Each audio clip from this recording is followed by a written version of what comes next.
ఓం గంగణపతయ నమ ఐం సరస్వత్యై నమ క్రీం క్రీం మహాకాళికాయ నమ ద్రాం దత్తాత్రేయ నమ శ్రీరామ జయ రామ జయ జయ రామ రామాయ నమ ఓం నమ శివాయ శివాయ గురవే నమ ఓం నమో భగవతే మేధా దక్షిణామూర్తి మహ్యం మేధాం ప్రజ్ఞాం ప్రయచ్చస్వ క్లీం కృష్ణాయ గోవిందాయ గోపీజనవల్లభాయ శ్రీకృష్ణ పరబ్రహ్మణే పరంజ్యోతిషే నమో నమ మాతృభ్యో పితృభ్యో ఋషిభ్యో గురుభ్యో నమో నమ ఆచార్యదేవేభ్యో నమో నమ జయ గురు దత్తాత్రేయ గాయత్రి పరంబకాయ నమ. యూట్యూబ్ ప్రేక్షకులకు అందరికీ కూడా నమస్కారం అండి. నేను పాలపర్తి గురునాథ శర్మ జ్యోతిష్యం వాస్తు సిద్ధాంతిని మీకంతా కూడా ఈ యొక్క గ్రహ గోచార ప్రకారంగా నవగ్రహాల యొక్క కలయిక వాటి ప్రభావం అంతా కూడా నవగ్రహ దేవతల యొక్క అనుగ్రహం అంతా కూడా 2026 సంవత్సర ఫలితాల్లో భాగంగా ప్రధానంగా 2026 ఆంగ్ల సంవత్సర ఫలితాల్లో భాగంగా జనవరి నుంచి డిసెంబర్ దాకా ప్రధానమైన గ్రహాలంతా కూడా శుక్రుడు బృహస్పతి శుభగ్రహాలంతా కూడా ఏ రాశి వాళ్ళకి యోగిస్తాయి, ప్రధానంగా శుభ కార్యక్రమాలు మీ గృహంలో అంతా కూడా నెరవేరడానికి ఎటువంటి పరిష్కారాలంతా కూడా ఆచరించాలి, ప్రధానంగా గృహయోగము మరియు భూసంపద స్థిరాస్తి మరియు వివాహాది శుభకార్యాలు ఇటువంటి శుభకార్యాల కోసం శుక్రుడు బృహస్పతి యొక్క అనుగ్రహం ఏ రకంగా లభిస్తూ ఉంటుంది, ఏ రాశి వాళ్ళకంతా కూడా వివాహాది శుభకార్యాలు అత్యంత యోగకరంగా ఉన్నాయని విశేషంగా చెప్పడం కూడా జరుగుతుంది. ప్రధానంగా సంపూర్ణ విశ్లేషణ అంతా కూడా ఈ యొక్క గ్రహ గోచార ప్రకారంగా అంతా కూడా విశ్లేషణ చేయడం జరుగుతుంది. బృహస్పతి యొక్క అనుగ్రహం, శుక్రుడి యొక్క అనుగ్రహం, వివిధ గ్రహాల యొక్క స్థితిగతి ప్రభావం అంతా కూడా సంయోగం అంతా కూడా ఏ రకంగా వివిధ రాశుల వాళ్ళకి ఇవ్వబోతున్నాయని విశ్లేషణ చేయడం జరుగుతుంది. ప్రధానంగా చూసుకుంటే శనీశ్వరుడు అంతా కూడా మీనరాశులు సంచారం చేస్తున్నారు. ప్రధానంగా రాహు అంతా కూడా కుంభరాశులు సంచారం చేయడం, ఏప్రిల్ 14 తర్వాత వక్రగతి పొందుతుంటారు. కేతు అంతా కూడా సింహరాశులు సంచారం చేయడం, ప్రధానంగా బృహస్పతి అంతా కూడా చూసుకుంటే మిథున రాశిలో జూన్ 14 దాకా మిథున రాశిలో సంచారం చేస్తుంటారు. జూన్ 14 తర్వాత కర్కాటక రాశిలో అంతా కూడా ఉచ్చస్థానం పొంది అక్కడ సంవత్సర కాలం వరకు సంచారం అనేది జరుగుతుంటుంది. ప్రధానంగా చూసుకుంటే బృహస్పతి ఉచ్చస్థానంలో సంచారం అత్యంత యోగకరంగా శుభమైన ఫలితాలు ఇవ్వడానికి వివిధ రాశుల వాళ్ళకి యోగకరంగా ఉంటుంది. ప్రధానంగా ఇక్కడ చూసుకుంటే శుక్రుడు అంతా కూడా జనవరి 10వ తారీఖు నుంచి అంతా కూడా చూసుకుంటే ధనుస్సు రాశిలో అంతా కూడా ప్రవేశం చేసిన శుక్రుడు మరియు రవి భగవానుడు అంగారకుడు బుధుడు అంతా కూడా చతుర్గ్రహ కూటమితోటి బుధాదిత్య యోగంతో బుధుడు శుక్రుడు కలియకతోటి అంతా కూడా ధనుసు రాశిలో ప్రవేశం చేసి సూర్య భగవానుడు అంతా కూడా జనవరి 15వ తారీఖు రోజున మకర రాశిలో ప్రవేశం చేయడం, మకర సంక్రమణం జరుగుతూ ఉంటుంది.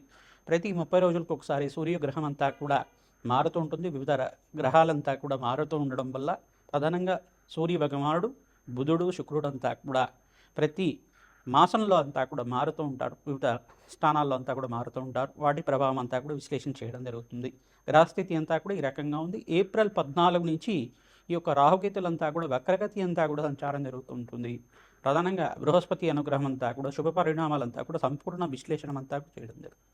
ఏ వ్యాపారస్తులకంతా కూడా యోగకరంగా ఉంది, ప్రధానంగా ఆర్థిక మీకంతా కూడా ఫైనాన్షియల్ గ్రోత్ కలగడానికి, ప్రధానంగా ఆర్థికంగా మీకంతా కూడా ధనాదాయం పెరగడానికి, ధనలాభాలు సిద్ధించడానికి, వ్యాపారంలో లాభాలు సిద్ధించడానికి, ఆర్థికంగా అభివృద్ధి కలిగి రావడానికి మీకంతా కూడా కులదేవత ఆరాధన శ్రేష్టంగా చెప్పడం జరుగుతుంది.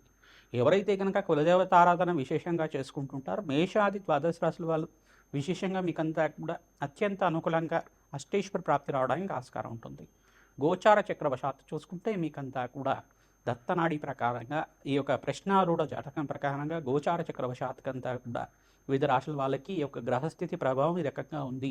దానికి పరిహారం చేసుకుంటే ఇంకా యోగకరంగా మీకు సంపూర్ణమైన అనుగ్రహం అంతా కూడా లభిస్తుంది. జగన్మాత అనుగ్రహం వల్ల, ఆ మహాశక్తి అనుగ్రహం వల్ల మీకంతా కూడా అత్యంత అనుకూలంగా ఈ యొక్క అష్టైశ్వర ప్రాప్తి, ధనలాభాలు, అదృష్ట యోగాలు సిద్ధించడానికి ఆస్కారం ఉంటుంది. మీ గృహంలో అంతా కూడా వివాహాది శుభకార్యాలు జరగడానికి ఆస్కారం ఉంటుంది. విశ్లేషణ అంతా కూడా పరిష్కారం ఆకారంలో చెప్తాము.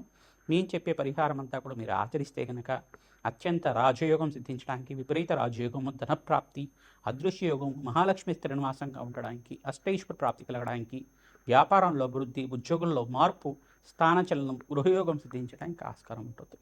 తులారాశి జాతకులకి 2026 ఆంగ్ల సంవత్సర ఫలితాల్లో భాగంగా జనవరి నుంచి డిసెంబర్ దాకా బృహస్పతి మరియు శుక్రుడి యొక్క అనుగ్రహం వల్ల ధనాదాయం పెరగడానికి ఆస్కారం ఉంటుంది. వివిధ రంగాల్లో వాళ్ళకి విశేషంగా ధనప్రాప్తి, ఆకస్మిక ధనయోగము, విదేశీయాన యోగం సిద్ధి రావడానికి ఆస్కారం ఉంటుంది.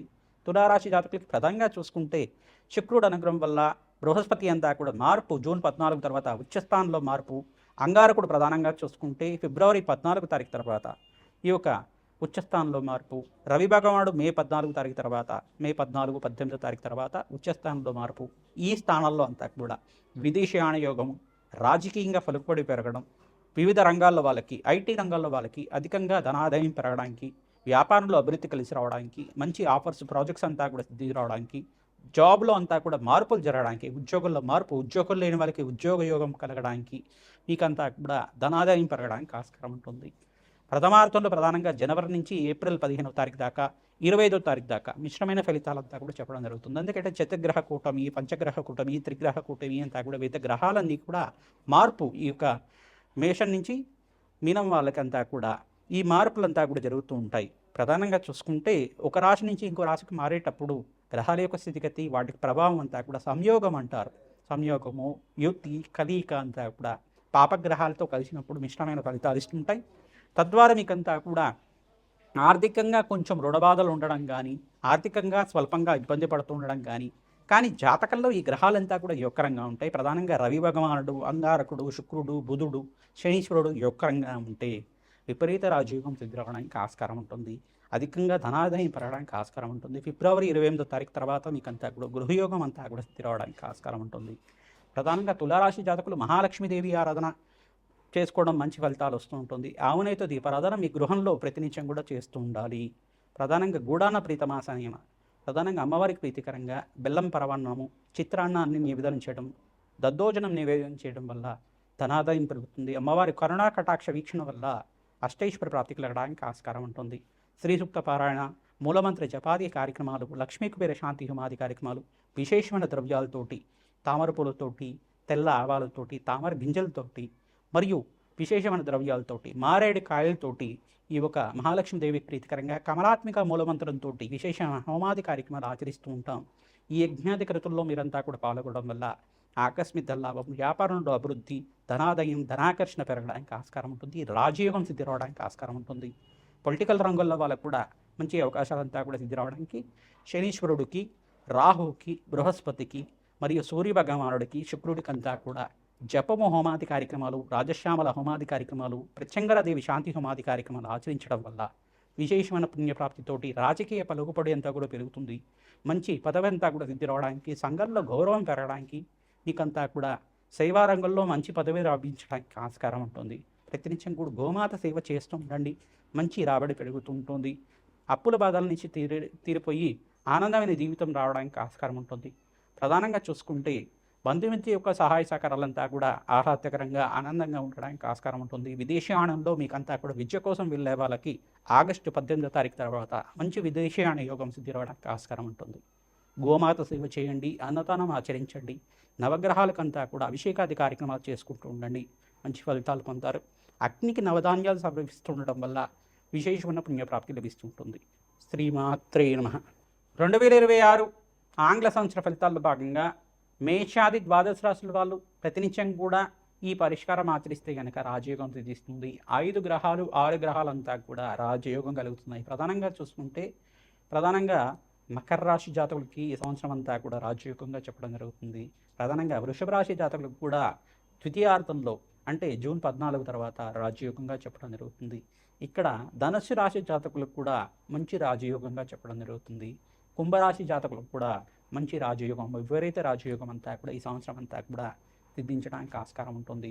ఇక్కడ ప్రధానంగా చూసుకుంటే కన్యారాశి జాతకులకు కూడా మీకంతా కూడా రాజయోగంగా చెప్పడం జరుగుతుంది. ప్రధానంగా మిథున రాశి జాతకులకంతా కూడా బృహస్పతి రాశిలో సంచారం చేస్తున్నారు కావున మీకు కూడా రాజయోగంగా చెప్పడం జరుగుతుంది. ఈ గ్రహాలంతా కూడా విపరీత రాజయోగం అంతా కూడా ఈ సంవత్సరం సిద్ధిస్తున్నాయి. ఈ గ్రహాలకి ప్రధానంగా బృహస్పతి యొక్క సంచారం అంతా కూడా 5 రాశులకి, ప్రధానంగా 5, 6 రాశులకి, మిథున రాశి, ప్రధానంగా కర్కాటక రాశి జాతకులకు కూడా విపరీత రాజయోగం అంతా కూడా జూన్ 14వ తారీఖు తర్వాత సిద్ధించడానికి ఆస్కారం ఉంటుంది. మిథున రాశి, కర్కాటక రాశి, తర్వాత కన్యా రాశి, తర్వాత ఇక్కడ చూసుకుంటే తులారాశి జాతకులకు కానీ, ధనుసు రాశి జాతకులకు కానీ, ప్రధానంగా మకర రాశి జాతకులు కానీ, కుంభరాశి జాతకులు కానీ ఈ సంవత్సరం అంతా కూడా ప్రథమార్థంలో కన్నా ద్వితీయార్థంలో విపరీత రాజయోగం సిద్ధి రావడానికి ఆస్కారం ఉంటుంది. విశేషంగా నవగ్రహాలకంతా కూడా ప్రదక్షిణాలు చేసుకోవడం వల్ల, మేషాది ద్వాదశ రాశుల వాళ్ళు అన్నదానం చేయడం వల్ల ఈ సంవత్సరం అంతా కూడా అష్టైశ్వర ప్రాప్తి కలుగుతుంది. ప్రధానంగా శనీశ్వరుడికి, అంగారకుడికి, బృహస్పతికి, శుక్రుడికి, రాహుకి, సూర్య భగవానుడికి అన్ని గ్రహాలకు ప్రధానంగా ఈ గ్రహాలే ప్రధానంగా ఉంటాయి కావున ఈ గ్రహాలకి మేషాది ద్వాదశ రాశులు జపము హోమాది కార్యక్రమాలు ఆచరించుకోవడం, ఆ గ్రహాలే ప్రీతికరంగా దానాలంతా కూడా చేసుకోవడం వల్ల, వేద బ్రాహ్మణత్వంతో మూలవంత సహితంగా యజ్ఞాధికరతలు ఆచరించడం వల్ల, విశేషమైన హోమాలంతా కూడా ఆచరించడం వల్ల అష్టైశ్వర్య ప్రాప్తి కలుగుతుంది, విశేషమైన ధనప్రాప్తి లభిస్తూ ఉంటుంది. వివాహం కాని వాళ్ళకి వివాహాది కార్యక్రమాలు జరగడానికి ఆస్కారం ఉంటుంది. వంశాభివృద్ధి కలుగుతుంది, అష్టైశ్వర్య ప్రాప్తి కలుగుతుంది. ప్రతినిత్యం కూడా అమ్మవారి ఆరాధన చేయండి, ఖడ్గమాల స్తోత్రాన్ని పఠనం చేసుకోండి, సుబ్రహ్మణ్య కవచాన్ని అంతా కూడా వేద బ్రాహ్మణత్వంతో పారాయణం చేయించండి, మంచి కార్యసిద్ధి కలుగుతుంది. శ్రీమాత్రే నమః.